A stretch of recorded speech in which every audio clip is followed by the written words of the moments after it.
Shalom. First and foremost, I want to give all praise, honor, and glory to the Most High, Yahweh, Bahashem, Yahweh Shai, Bahashem Rakakwadash, and I want to say Shalom to Akman Akwat out there pursuing this truth diligently. Coming at you once again with another lesson. This one's titled, In the World. Let me change this here. But not of the world. Okay, so in the world, but not of the world. And this is a topic that came to me through the Spirit. All right, Spirit and power of Yahweh Bashem Yahweh Shai, and I wanted to touch on it. I guess I was thinking about people and how these how people in the world behave, and just differentiating behind it. All right, being us being different, right? Because we are in the world, right? We have to live here, work, sleep here, right? We are in the world, but we're not to be of the world, all right? So that begs the question: what's the difference between being in the world and being of the world? Okay, and that's what we're going to answer, Lord willing, today. So, in short, being in the world is, you have to work, you have to be in the world. You can't be anywhere else, unless you've perished, and that's not something that you're seeking, right? That's not something that you're looking forward to. All right, you're looking to prolong your life and hopefully live life eternally. All right, through Yahweh Bashem Yahweh Shai, and not ever taste of death, and in this life, right? And so we have make our morning commutes and drives and go about business and shop and do all those different things, right? So that we are in the world, all right, but we're not of the world. Now, what is of the world? Okay, well, of the world, okay, is the people that are infatuated. Now, Jake takes things way overboard sometimes. He thinks you can't have no hobbies, you can't do nothing, right? You just got to sit at home and meditate and twiddle your thumbs. That's not the case, all right? You can go and do things in the world and not be of the world. For example, you could be, game or watch TV or movies or paint or do, arts or hobbies or different things like that, as long as it's not in direct opposition to the Lord. Now, really, being of the world, if you really want to get the short answer is doing things, being in the world is more, being focused with things of the world instead of, spiritual things. You're more worried about,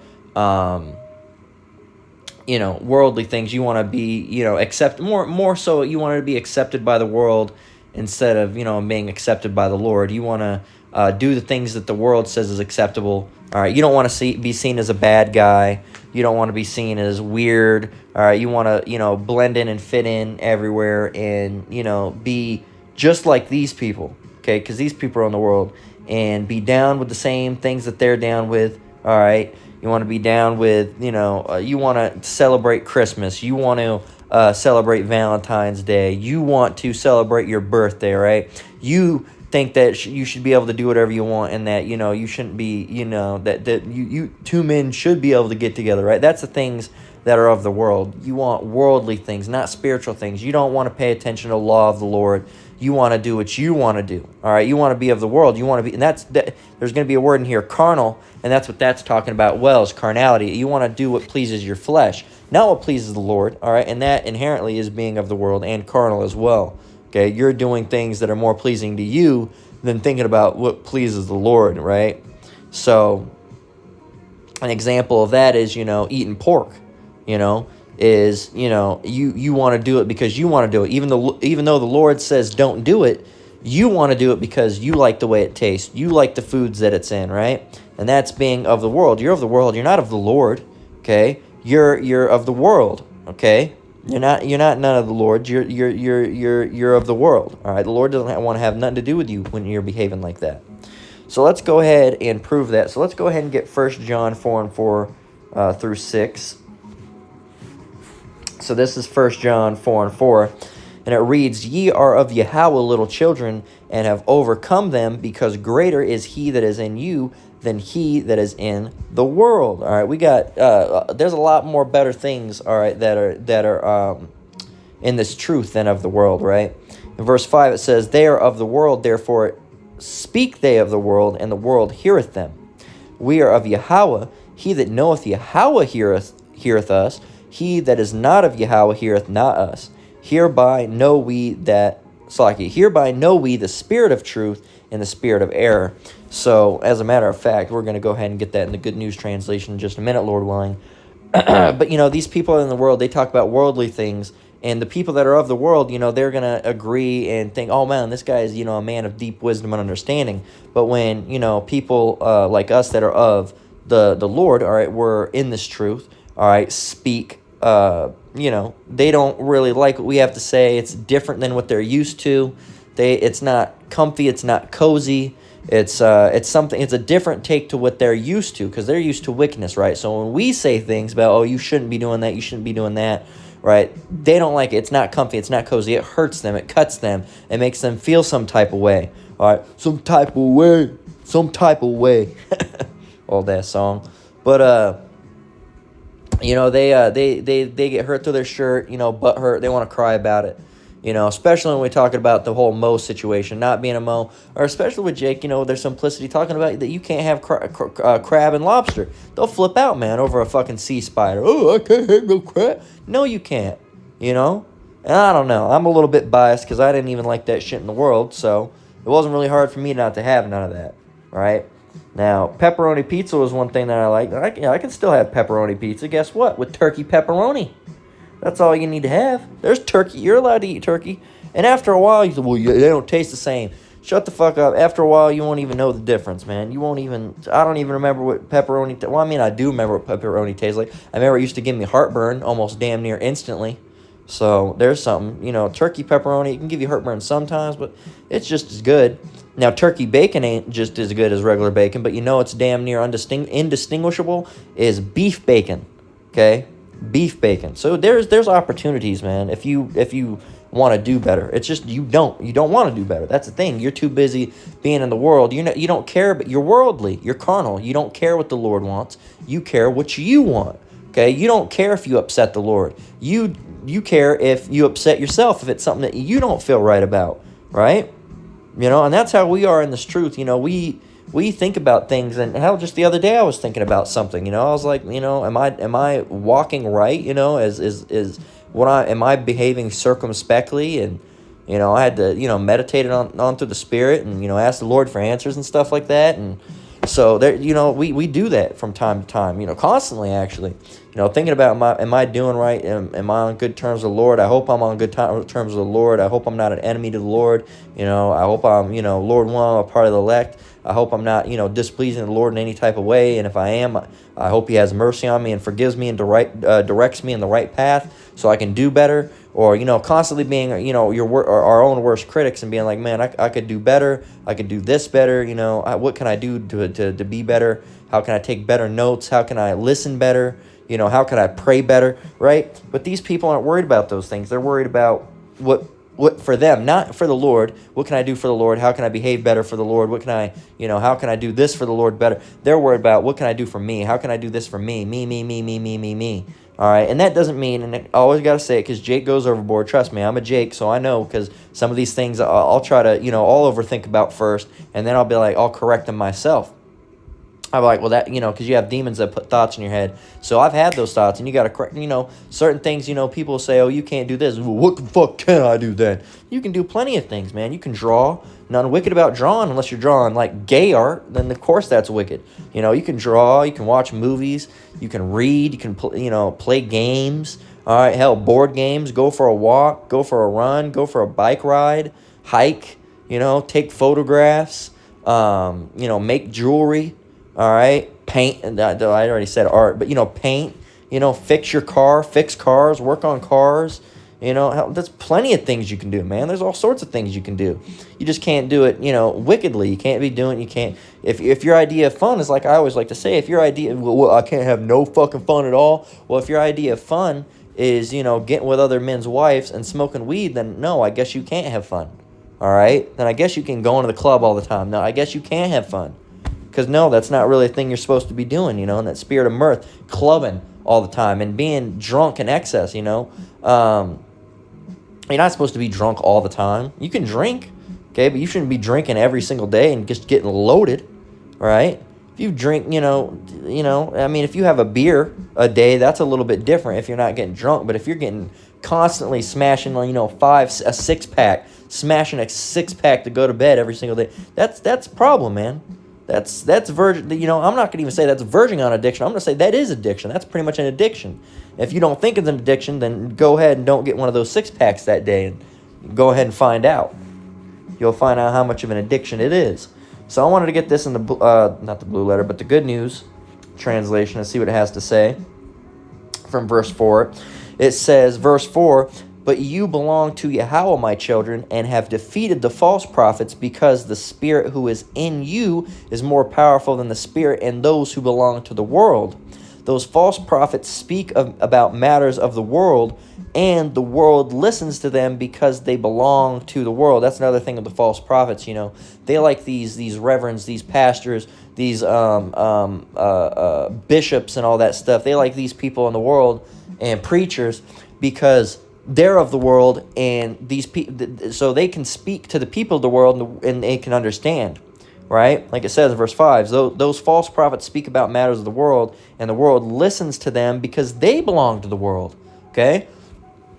If the blind lead the blind, both shall fall into a ditch. It's the same thing. If someone who's in the world is speaking to someone in the world, they're going to listen. If a blind person is leading a blind person, they're both blind, they're both going to fall into a ditch. All right? So that's just how it works. They're in the same accord. They're in the same mind. All right? And finally, verse 6, it says, "But we belong to Yahweh. Whoever knows Yahweh listens to us. Whoever does not belong to Yahweh does not listen to us. This, then, is how we can tell the difference between the spirit of truth and the spirit of error."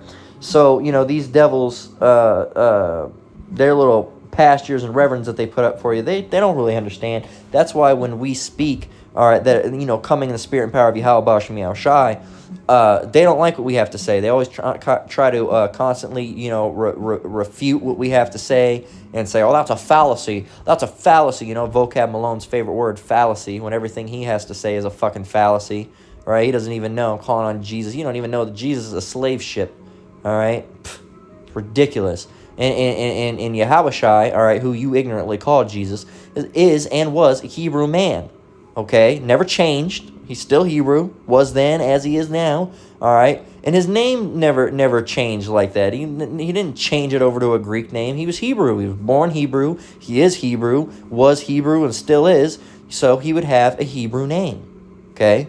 It's not like he was born abroad. All right, he wasn't born in Greek, all right, and wasn't a Gentile that, and I'm talking about the Gentile, because there's two different types of Gentiles. You have the Gentiles who are the heathens, and then you have the Gentiles that were called, the Israelites that were called Gentiles, who were Israelite foreigners that were, raised in that land or living in that land or perhaps even born in that land, that you might have someone, from the tribe of Judah that was raised over in the Greek area that was named a Greek name. But that wasn't the case with Yahushai, okay? He was born in Jerusalem, okay?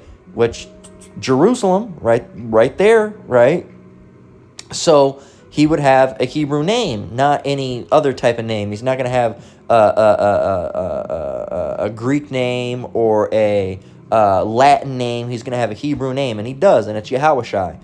Jesus is not a Hebrew name. It's a Greek name. So how did that come about? It's a translation that they put in the Bible that is not accurate, okay? It's not accurate. So anyway, yeah, man, so that's, being in the world but not of the world, all right? And a matter of fact, we got to get 1 Peter 1 and 6, and I'm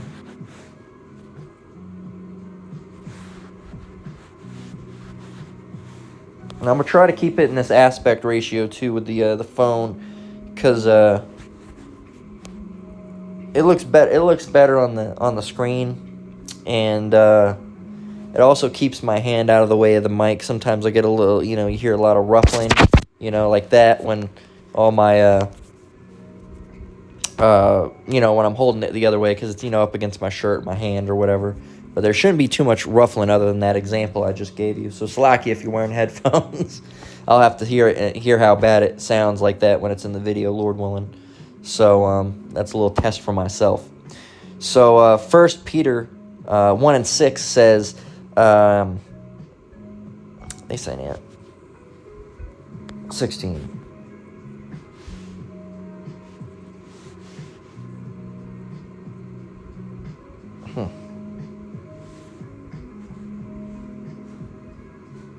No.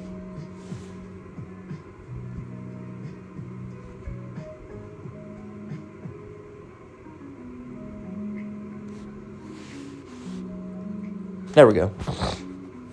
So, 1 Peter 1:16, it says, because it is written, be ye holy, for I am holy. Now, we'll come back to that. We got to go and actually look up holy. See if it's in, it's not going to give it to us here, is it? It's going to give us a different definition. Sacred, it actually goes back, means separate, really, set apart. It means set apart.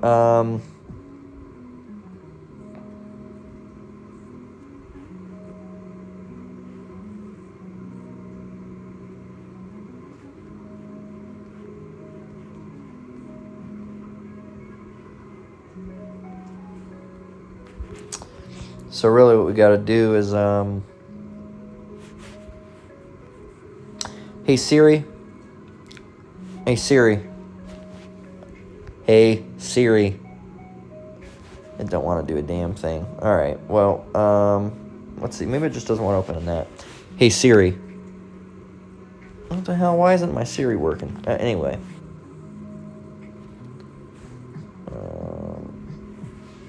Slovakia.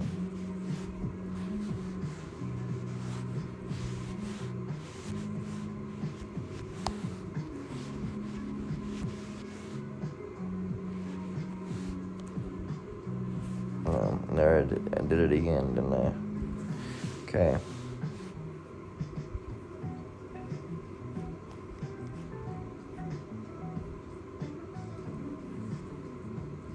There we go. Okay. So I can bear with me. Got something on my screen. Smudge. Slovakia. So this is in the interlinear. So we're going to go find it in Strong's, all right, in the Greek. And we're going to look for this word holy, all right. See it, hagios, that's not going to be it. We're looking for kodash.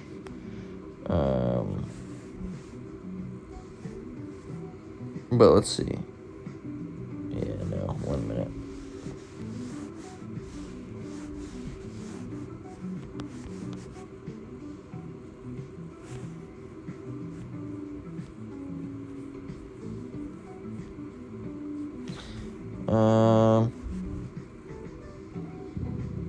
Let's go with Exodus 22 and 31, so you're getting the same context. Okay. It says, Exodus 22 and 31, and ye shall be holy men unto me, neither shall ye eat any flesh that is torn of beast in the field, ye shall cast it to the dogs. So let's go ahead and get that interlinear, and it should be that word, quadosh, as they say, but it's quadash. There it is. You see it. And what does it mean? Apartness. Okay. Separateness. Okay. Set apartness. Okay. Being set apart. Okay. Set apart. So it's set apart. So what does it mean to be set apart is the question. All right. So let's go ahead and is Siri going to act right now? Ooh. Hey Siri. Hey Siri. Interesting. Slacking. Interesting indeed. Let's go ahead and get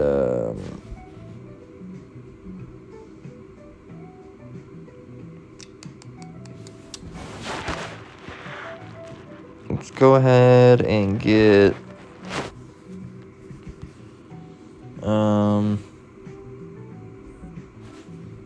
it's just the Google AI overview should do it. What does it mean?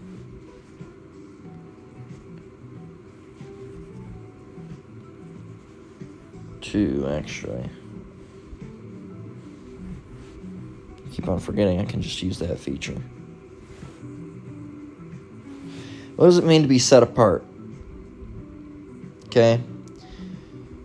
All right. It says to be set apart means to be distinguished or different from others, often with the implication of being chosen or dedicated for a specific purpose, particularly in a religious context where it signifies being devoted to Yahweh and living a life that reflects holiness and separation from worldly practices. Boom, there we go. Call Allah Yahweh Bashmi Shai. Essentially, it means to be considered special or holy and not just like everyone else. Religious connotation. It says the phrase is frequently used in the Bible where being set apart is associated with being dedicated to Yahweh and living a life according to His will. Okay, so you're set apart, not doing what you want to do, but what the Lord wants to do. What the Lord wants you to do and what the Lord wants, right? So that's what really being holy means, all right? Going back to the scripture, 1 Peter 1:16, because it is written, be ye holy, for I am holy. The Lord's holy, all right? And we're coming in His name, so we have to be, good representatives. All right, unfortunately, our people are not. His people, all right, the so-called Negroes, Latinos, and Native Americans, who are our people,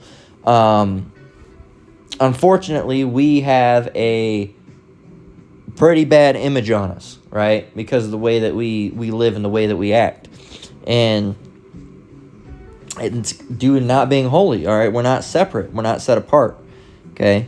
And us that are in the truth, okay, we are set apart. We act different. We're not like you, all right? On the outside looking in, we might look like you. But when you get to talking to us, and if you do think that we're like you, it's because we're hiding things from you, all right? We're hiding things from you. You don't know all about us.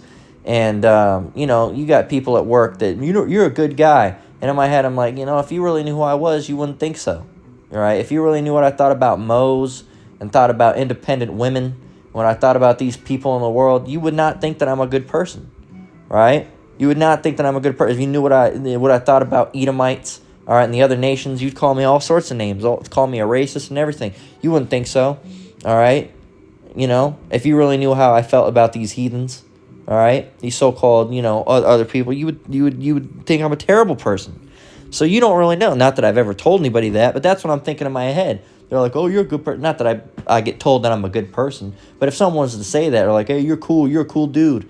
Or I like you, man, you're cool. You don't know who I am. You don't know. You wouldn't think if you knew me, you wouldn't think I was cool. But all right. Thank you. Appreciate it. So, people do that, like, hey, man, you're a pretty cool dude. Thank you. Appreciate it. If you knew who I was, you wouldn't think so. If you knew what I thought about people that are in the world like you wouldn't like it.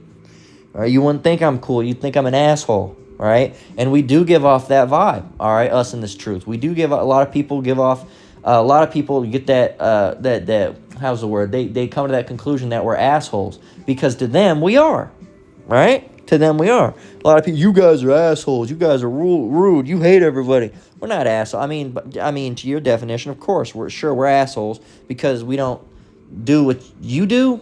Or I don't know, whatever falls in the definition of asshole. If I'm an asshole because, I say that, independent women and feminists and these Moes are going to be, put to death by the Lord, then I guess I'm an asshole. I guess I'm the biggest asshole ever then.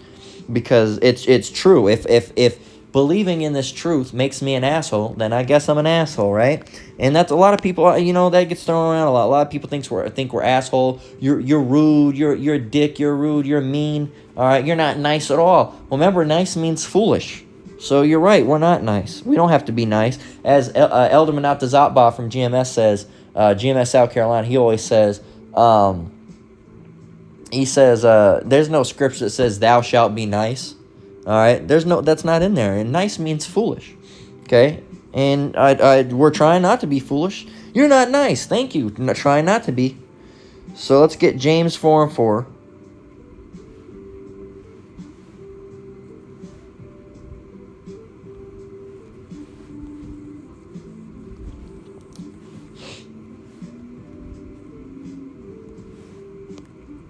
So James 4:4 reads, ye adulterers and adulteresses, know ye not that friendship of the world is enmity with Yahweh?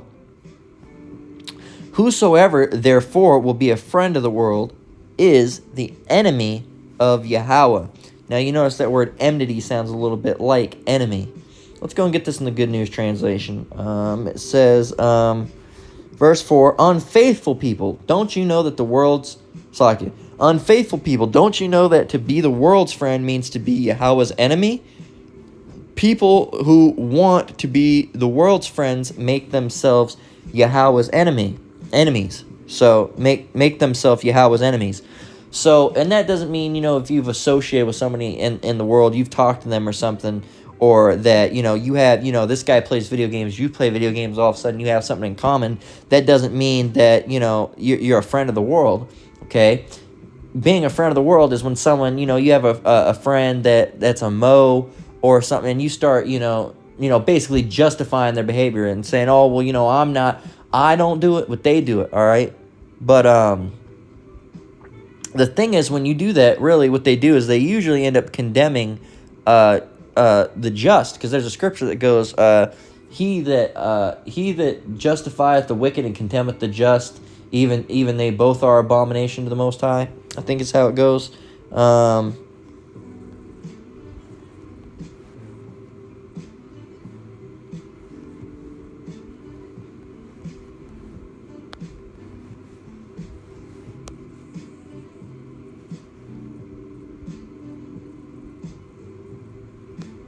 I want to get in the KJV, so there it is. It says, Proverbs 17:15, he that justifieth the wicked and he that condemneth the just, even they both are an abomination to the Lord. So yeah, I want to make sure I got it right. So yeah, if you're not, I don't do it, but he that does it, I don't think he should be put to death for it. Well, then you're a friend of the world, because that's a worldly thing. That's not of the Most High. That's again going back to how you feel. You don't care about how the Lord feels. The Lord says it's wrong. That should be it. Lord said it's wrong. I'm not doing it. Not no matter how much I want to do it or none of that. Yes, it will take a little bit of time to get over. You're not going to just hear that all these things that you have to stop doing and just be instantly fine. There was a process when I woke up to this truth. I was still vaping, all right, and using tobacco products and nicotine products and all that stuff. And there's a process where you just have to stop. It's not going to be instant right then and there. I mean, it should be, but it's one of those things where you just gotta stop. You gotta stop. If you gotta get on the nicotine pouches, that's fine. I mean, you're already addicted anyway, right? Don't start using them, or if you're not already addicted. And if you are addicted, you got to wean yourself off of it, because, I quit vaping by using nicotine gum and, those nicotine pouches, all right? But for a long time, I was still using those when I was in this truth, making lessons and everything, because I was unaware that was going off, all right, until other brothers talked about it, talking about being a slave to an addiction, and that you're not really in this truth if you have an addiction, all right, because you're not, the truth shall set you free. You're not really free if you're bound to an addiction. And I said, well, man, okay, I didn't know that, so now I have to work cutting nicotine completely, okay?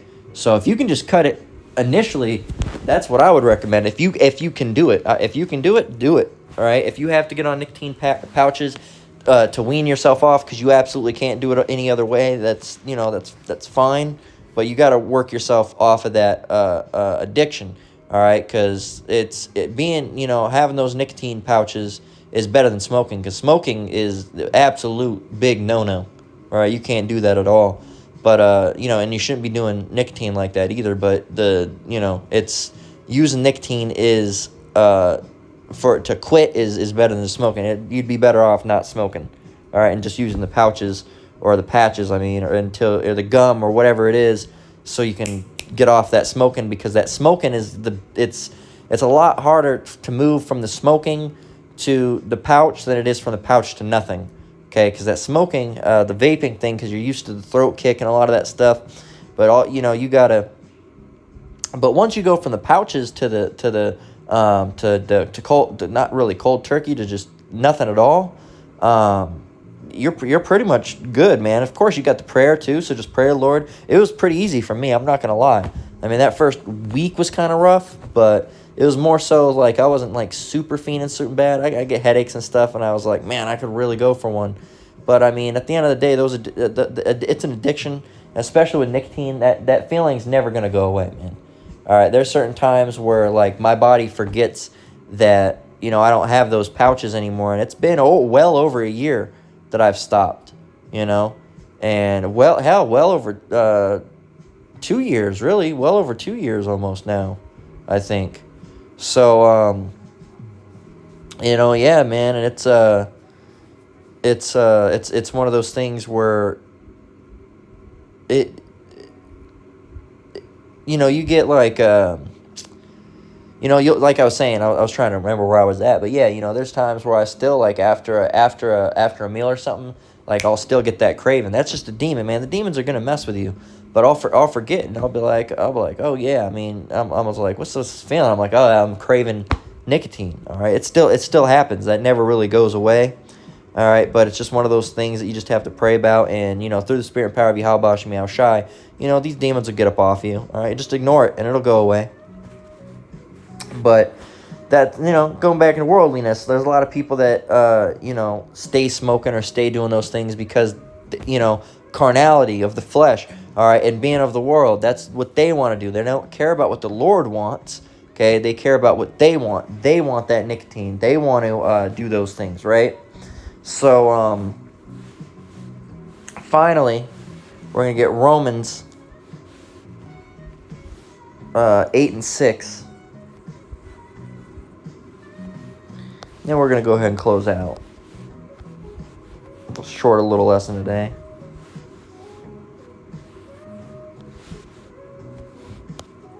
This is Romans 8 and 6. It says, "For to be carnally minded is death, but to be spiritually minded is life and peace." And we got to stop because we got to go and get what it means to be carnal.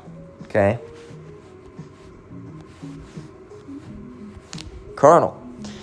Says from 1400, all right, physical, human, mortal, from Old English, carnal, and directly from Latin, carnalis, or carnalis, right, fleshly, of the flesh, from carnis, of the flesh, genitive of caro, which means flesh, meat, probably originally a piece of flesh. So there you go. And then, of course, the newer meaning, you know, sexual or whatever, talking about that. But it also talks about early 15th century of that of worldly, sinful, not spiritual, right? Now, there's a word in here that was interesting, carnalite, okay? A carnalite, okay, which means a worldly-minded man, one addicted to fleshly practices, all right? And a lot of jakes out here are just carnalites, okay? That's what they are. They're just carnalites, very carnal, okay? Just carnalites. You're a carnal. You're not an Israelite. You're a carnalite, okay? That's what it means, you know, pertaining to the flesh. Going back to the smoking and using of substance, you know, you don't care about spiritual things what the Lord wants. You care about what you want. You crave that substance, so you're going to do it regardless if the Lord wants you to do it or not, right? And that process and that mind, or doing anything that's carnally, you know, being a homosexual, or doing, you know, the lust of the flesh, all those different things, right? That's being carnal, all right, and being of the world, okay? Romans 8 and 6, "For to be carnally minded is death, but to be spiritually minded is life and peace. Because the carnal mind is enmity," there's that word again, "against Yahweh, for it is not subject to the law of Yahweh, neither indeed can be. So then, they that are in the flesh cannot please Yahweh. But ye are not in the flesh, but in the Spirit. So, if so be that the Spirit of Yahweh dwell in you. Now, if any man hath not the Spirit of Hamashiach, he is none of his." Okay, so there's a difference, all right? We're not supposed to be in the flesh. We're supposed to be in the Spirit. And we're in the world, but not of the world, all right? And another one would be, "Arise ye and depart, for this is not your rest. It shall destroy you even with a sore pollution." All right, "Arise ye and depart, for this is not your rest, for it is polluted, and it shall destroy you even with a sore destruction." All right, roughly paraphrasing. So, yeah, man, so we're supposed to depart from this place spiritually. As a matter of fact, let me go and get that.